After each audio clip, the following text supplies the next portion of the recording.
The yearning. I wanted to punch Daisy in the freaking face. Hey, I'm obsessed with the Basilisk man. I sure am. Put your judgment in your purse and just have a good time. I feel like the Resand girlies will love Niktos.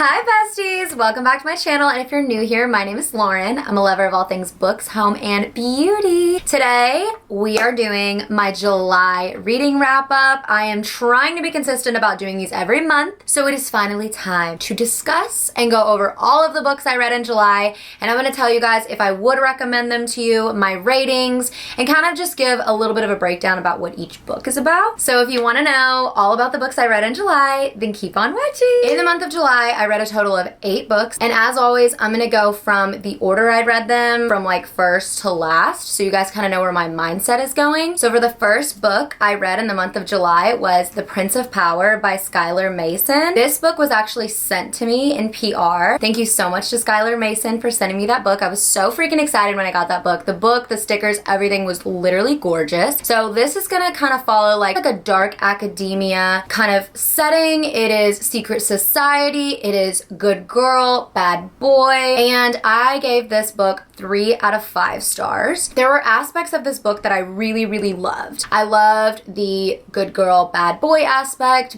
but I will say at times I feel like I wasn't really connected to the characters as much as I would have liked to have been, and I feel like just kind of the plot was just sped up a little faster than I would have liked. I did really love the audiobook. Corvin King narrated it, and it was freaking delicious. I love anything Corvin King narrates. I just think that we needed a little more time to fall in love with the characters. I just needed a little more time to build that connection with the characters, and I feel like there was a little bit of insta love going on. Like I feel like we moved super fast in the relationship, and I just wasn't super connected to either of the characters. I know a lot of dark romance and a lot of books that are kind of hard to believe, but for me, the reasoning as to why she joined this fraternity, I just didn't really understand, and I couldn't really like connect with her on that level, but the spice was really, really nice. I really, really liked that. I love the secret society, things are not always as they seem kind of vibe, and I will always love a bad boy falling for a good girl. So I highly encourage you to try that book out, and it was definitely one of those books where I could turn my brain off and just enjoy it. Like I said, I just wasn't gonna get higher than a 3 stars for me because there were aspects of that book that I just didn't feel the connection. So for me,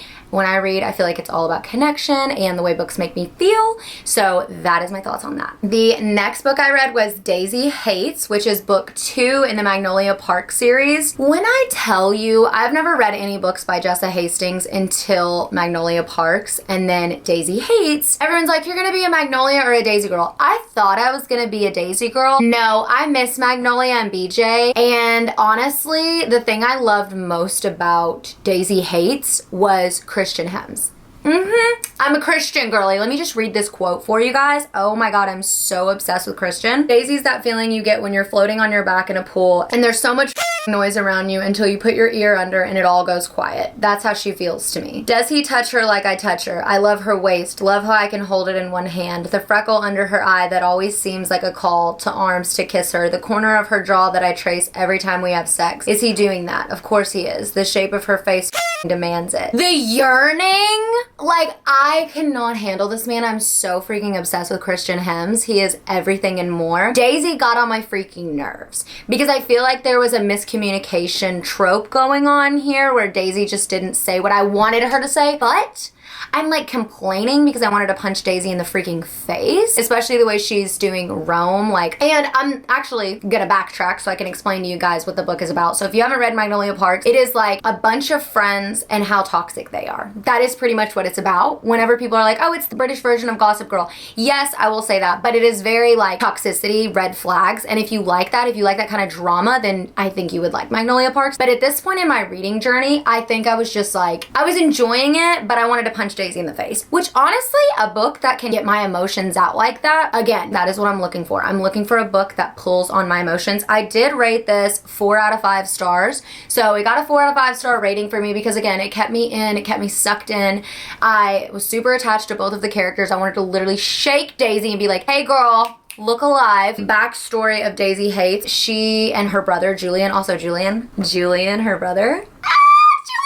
They do some questionable things for a living. Daisy also is going to school to be a doctor. And she and her brother, they lost their parents at a very young age because of some things that went on. I'm not going to tell you guys anymore because you need to read the book and I don't want to spoil anything for you. And so they're treading the line between right and wrong, and Daisy tries to keep Julian, her brother, doing the straight and narrow, even though things he has to do for work are a little questionable. I love the sibling dynamic. I freaking love Julian. Julian has basically had to be the parental figure for Daisy because they lost their parents at a young age. So basically the things I loved about the book, I love the sibling bonding. I love the struggles that Daisy had to go through even though I wanted to choke her out. I still loved watching her navigate those feelings, and it just made me feel for her. Like, I felt for her even though I was annoyed with her. Christian Hems, this man, he just wants to be loved so freaking bad, and it's gut-wrenching to watch him yearn and want to be loved by multiple characters. And again, I'm not gonna say anything else. I'm not really good at like not spoiling things when I'm so passionate about them, but this book, this series has caused me to have so many emotions. And again, like I said, that's what I'm looking for. I'm looking for my emotions to be played with. You know what I mean? That is basically all I'm gonna say about Daisy Haites.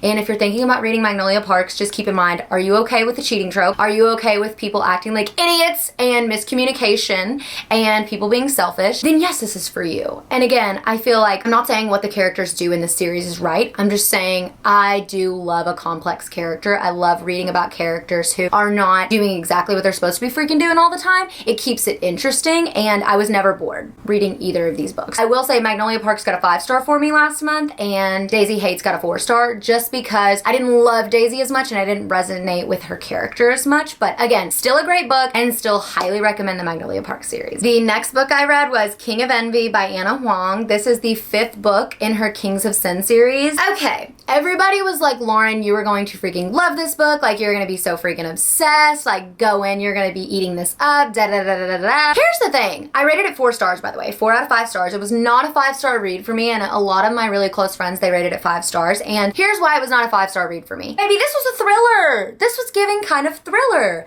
I will say I would have liked more of a build-up between Vuk and Ayana. I loved both of the characters. I know in my reading recap, I want to say last month I read King of Greed and I literally inhaled it. King of Sloth was kind of my for me. So I kind of took a little breather before I went into King of Envy. And everyone's like, King of Envy is so good. The yearning, the yearning, the yearning. Yes, he did yearn for Ayana, but not for long. You know what I mean? I feel like it was kind of like hot and heavy like that. And then it just turned into like a freaking thriller. I loved Ayana. I loved Vuk. I'm gonna read you guys a quote from the book. Like my mother said, joy didn't require the absence of grief, and happiness wasn't always found in the big moments. More often than not, they existed in small pockets of time like these, in a room with an adorable cat, the man I loved, and knowledge that he loved me back. Ayana, the FMC, she is a model, and she's kind of in a bad contract with her modeling agency because she basically came from a family who's very close and they didn't have a lot of money, and so she used modeling to kind of help their financial situation, and her parents don't know about that, like all the things she did to help getting them out of their financial situation. So she is kind of struggling with trying to get free of this agency who has not done her right. Vuk, our MMC, he has some trauma. I'm not going to say much because you guys need to go in blind, but he has some trauma and he has some ties with some questionable people, hence the action and the thriller aspect. Ayana, she has an engagement of convenience with one of her close friends that actually helped get her into modeling and help her modeling career take off. Her friend, who she is engaged to, he has to be married so that he can get his inheritance, and she needs money obviously to pay off her modeling debt slash contract. So we have a little engagement of convenience. There are no actual emotions tied to those two, and the best man is Vuk.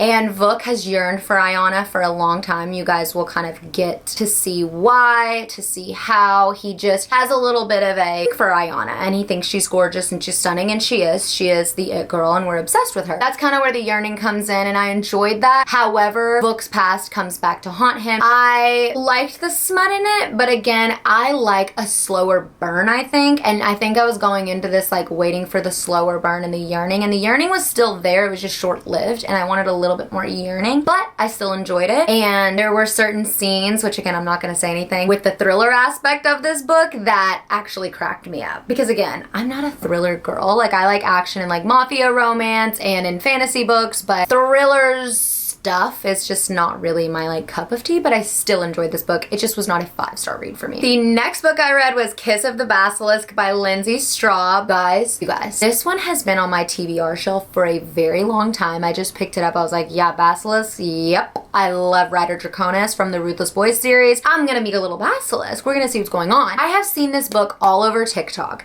and everyone always talks about the claw that this MMC makes for the FMC and makes her put it in sex, and then it throbs when he thinks of her. If you are on Book Talk, I know you've freaking seen that. I know you've freaking seen that. I know you know what I'm freaking talking about. So, not that I had a bad reading month, because at this point in my reading month, I was just kind of like, you know, I need something to spice it up. I need something to make me feel, because I feel like after releasing 10, after literally all the hell that I've been through, finishing all of these books that have just ripped my heart out, I was like, I'm gonna have some fun. Like, I want to have some freaking fun. So I go into this book blind, just knowing about the claw thing. And that's not really giving anything away. That's kind of like just a little tidbit to get you intrigued. But I will break down the story for you guys. So our FMC Temperance, she is a chicken farmer, and she lives in this kingdom where every time their prince in this kingdom turns, I want to say like 21 or 20, it's around the 20s. Every time he turns a certain age, he has to choose a wife to become king. And so all of these women enter these kind of like trials to become his future wife possibly. And they have to be trained in sexual acts. Okay? And who trains them? Basilisks. Because basilisks are very good at, you know, the nasty. So Temperance, her mom, like wants her to enter and so she can have a better future for herself and da da da da da da, because they're lowly chicken farmers, whatever. Well, what do you think happens? Our girl Temperance finds herself in a little triangle between her basilisk sex trainer and the prince she is like trying to win over. And that's all I'm gonna say about that. There are multiple things that happen in this book that have you questioning all kinds of things. But I will say this, things that stuck out to me, by the way, I rated this 4 out of 5 stars, but I just wanna mention a few things. Hey, I'm obsessed with the basilisk man. I sure am. 1. 2, the ritual scene. If you guys read it, you will know what I'm talking about. I read this, I said, oh, okay. Okay. Also, I laughed literally out loud every 5 seconds because Temperance, or FMC, she constantly refers to herself as the chicken girl. And I'm sorry, but that made me laugh so freaking hard every time this freaking happens. Like, it's just hilarious. And also, her basilisk sex trainer, who eventually we get little stronger feelings for, I'm obsessed with him. I'm obsessed with how protective he is, how he wanted to claim her from the very beginning. I'm obsessed with Leo, the prince that we get to know. It's just, I'm so obsessed. It is super, super smutty, super, super spicy, but there is a little bit of a plot. We have a little bit of beef between the basilisks and the humans, and overall, this book was a great freaking time. It was not a 5-star read because I feel like at times I was just like giggling, laughing, and even though I had a great time, it wasn't like, I'm not gonna put it in my 5-star, you know what I mean, category. But if you are in a book slump, I highly, highly, highly, highly, highly recommend this book. And just know going into it, get the judgment, cast the judgment away. Put your judgment in your purse, okay? And just have a good time because it's a freaking good time. And literally, I promise you will laugh, you will cringe probably, and you will question your morals a little bit when you're reading this. You'll be like, is this good or am I just messed up? But I don't know. I think that this is the perfect book slump book. This book is like, never let them know your next move. The way Lindsay Straube's mind works, I love it, and I feel like we would be best friends. I'm obsessed with her. And the ending, yeah, I cannot wait for the freaking next book. I think it's called Between Two Kings or something. It's coming out, I want to say this fall. Hey, I'm gonna be satin waiting on it. I sure am. I sure am. And I'm gonna read the next book. And I feel like the next book, the way this book ended, the next book is gonna be set up just absolutely stunning, and I'm so freaking excited. But yeah, highly recommend that book if you're in a book slump because it snatched me right out of my, like, not that I was in a dud, but again, like I said, I just came off, what did I just say, King of Envy, and I was just in a mood where I was just like, I want something to shock me, and baby, it shocked me. It sure did. The next book I read in July was The Perfect Husband by Lisa Gardner. Here's the thing, this was my book club book. Okay, and if you guys watched my vlog, I think I already posted it. We did a Summerween theme because we are always trying to switch it up. We do book club like every now and then, and we have so much fun with it. And we wanted to switch it up and do a thriller because a lot of the women in my book club love thrillers. And like I just said, I'm not a thriller girl. I'm open to trying. And if you guys have any thriller recs that you think I would like that are like not super, super scary, but like you just die on that hill that they're the best thrillers, then comment them down below. This book, however, I rated 3 out of 5 stars. I didn't want to give it a lower rating than 3 because I feel like there were aspects to the book that I liked. This book follows our FMC Tess. She was married to this man named Jim Beckett, and he's cray cray. He basically groomed her when she was younger, and he kind of watched her, stalked her, and he's a decorated cop when she first meets him, and she thinks he's this perfect man, hence the name The Perfect Husband.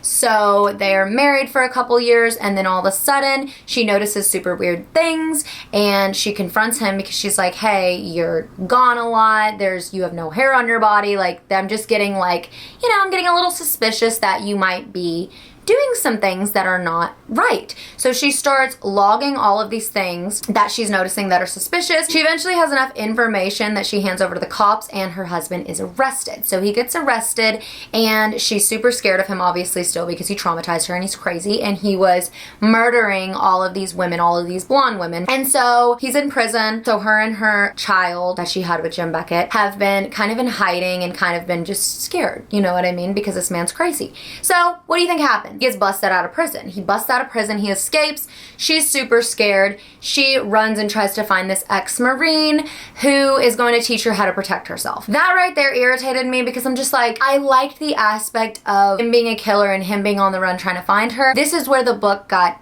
for me. There was a lot of romance in here. There was a lot of smut. And for me, if I'm reading a thriller, I don't need smut to enjoy a good book, okay? But if I'm reading a thriller or I'm reading a book where there's like one common theme, we don't need to be getting to the money whenever like it's hitting the fan. You guys know what I'm saying? So I hated the ex-Marine. He was our love interest, and I hated him. He got on my nerves, and I just really didn't enjoy this book as a whole. But again, I did really love getting to see inside Jim Beckett, the crazy man's mind. And so it wasn't the worst book I ever read again. It just, I didn't really care. I didn't really have attachment to the characters. And the only thing I really enjoyed about the book is the twists and turns in this book. So yeah. That one was a little bit of a dud for me. But we did have a really cool book club. We did a Summerween book club, and that was super fun. The next book I read in July was A Light in the Flame by Jennifer Armentrout. This is the second book in the Flesh and Fire series. This is a prequel series to the From Blood and Ash series. You don't technically have to read From Blood and Ash before this one, but this was my, I think, only 5-star read of July. 5 stars, a million stars, infinity stars. I am so freaking obsessed. I'm not going to give anything away about this series because this is obviously book 2, so things have happened. But I will just say this, our FMC Serafina, she is literally everything to me. She has become one of my favorite freaking FMCs. She was basically raised to be a sacrifice because the land where she's from, Lasagna, has what they call the rot, and it's basically exactly as it sounds. The land is rotting and bad things are happening in their kingdom and where she's from, and so there is a prophecy that if she marries the Primal of Death, then he will take her as his bride and everything. It's kind of like a bargain that a lot of people made way back in the past, basically. So they were supposed to get married, and she was supposed to him, and that's basically what she's been raised for. So she is technically a princess, but she's not treated as such. That's another reason I really love her freaking character, because I really resonate with the way she never feels seen, never feels heard, and just her strength and her vulnerability is so inspiring. It's enemies to lovers. She's basically on a mission to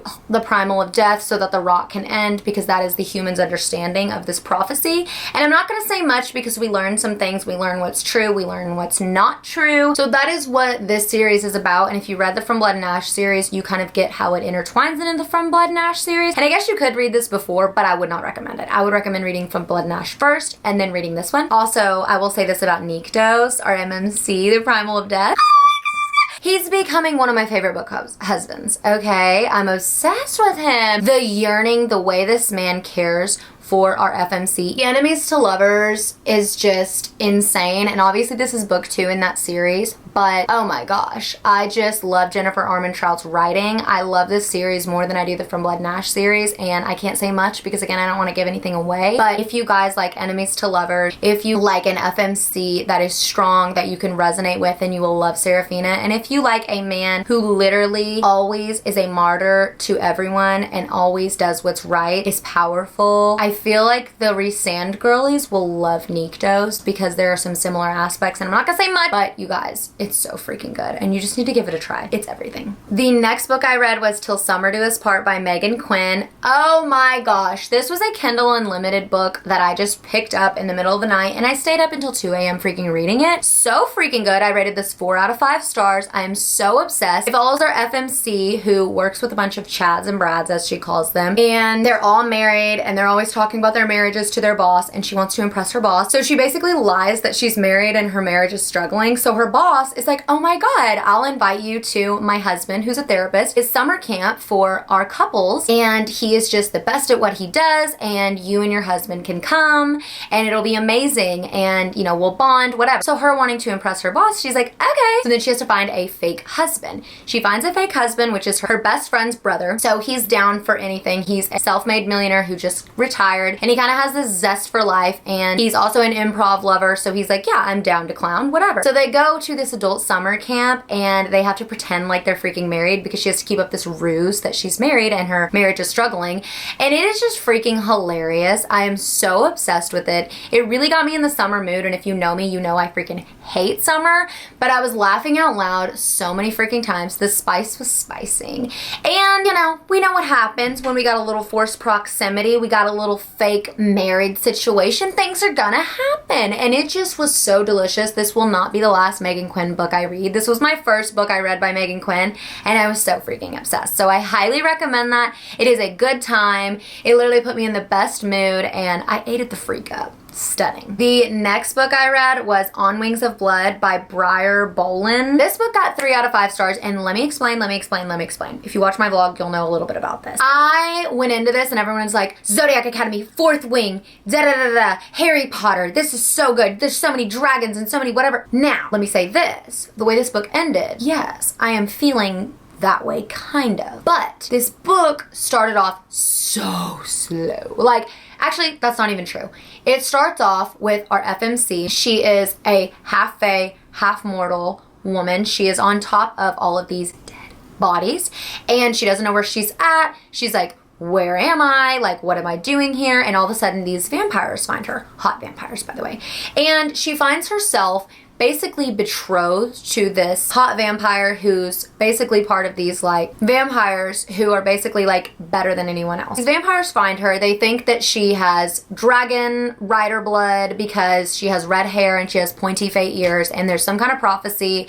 And again, we don't really know much because they fill us in throughout the rest of the book, and I'm not gonna say much, but they're basically like, okay, you're gonna come back with us to this little council meeting, and now you're betrothed to this guy who acts like he doesn't care if she lives or dies. So you got a little bully romance. And also, she is enrolled in a vampire academy. So you got a little dark academia. She is an independent FMC, and our MMC is morally gray. We kind of find out some things about him as we go, but it's definitely a bully romance, and it's definitely a slow burn. I love the slow burn aspect of this. The only thing I will say is, starting out, I was like reading it, and I was like, yes, yes, yes, yes, yes. And it was my nighttime book that I was reading in bed, and I was like, I'm into this. I'm eating it the freak up. But then there were points where I feel like it was just kind of slow in the middle there, and then it ended on a very high note. And I will be reading the next book, but I feel like this book had a lot of just stuff thrown at us, but it was easy to read. You know what I mean? It was an easy read. It was a Kindle Unlimited book, but I still thoroughly enjoyed it. I just was not obsessed with this book, but the way it ended, it set us up really good for the next book, and I'm so excited. So I definitely still recommend this book. Just know that this is not gonna have you hooked the entire time, and it might, but I think because I went in and I heard, oh my god, 4th Wing, Zodiac Academy, this is like everything and more, I was like, okay.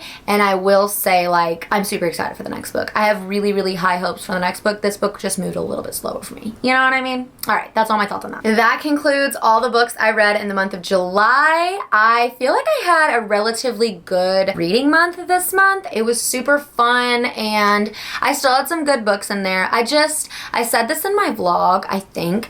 I'm not in like a reading slump. I'm just in a reading funk. I'm in a reading funk. But I will say this, after I finish The Light and the Flame, I am so freaking excited to continue that series. And I wanted to give myself time to digest what happened in book 2 because I still have a couple books to go. And hit the fan.